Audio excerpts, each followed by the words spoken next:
আর সারা ক্লাসে যায়নি। আর এরকম ভর দুপুরে তোমার মেয়ে ঘুমাচ্ছে কেন? ও তো কলেজে গিয়েছিল, শরীরটা ভালো লাগছে না তাই বাসায় চলে আসছে। তুমি চিৎকার করছো কেন বলো তো? এই তোমার জন্য তোমার মেয়ের এই অবস্থা। ডাকো তোমার মেয়েকে, ডাকো। এই যা তো, ওকে ডেকে তোল। মা তাহলে ওয়াইফাই সুইচ অফ করি। ঘুমের মধ্যেও? দাঁড়াও দেখাচ্ছি। এই রাতুল, মার খাবি কিন্তু। রাতুল, রাতুল, আবার ওয়াইফাই অফ করছস, মার খাবি কিন্তু। না, এভাবে একটা মানুষ থাকতে পারে না।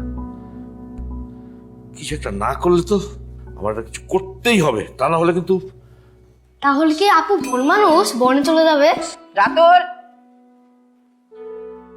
তুমি কি শুরু করেছো বলো তো ছেলের সামনে? এই রাতুল, যা ঘরে যা, টিচার আসবে।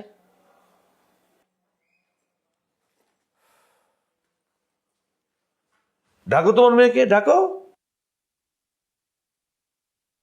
ডাকতে হবে না, তোমার মেয়েই আমাকে ফোন করেছে। এই যে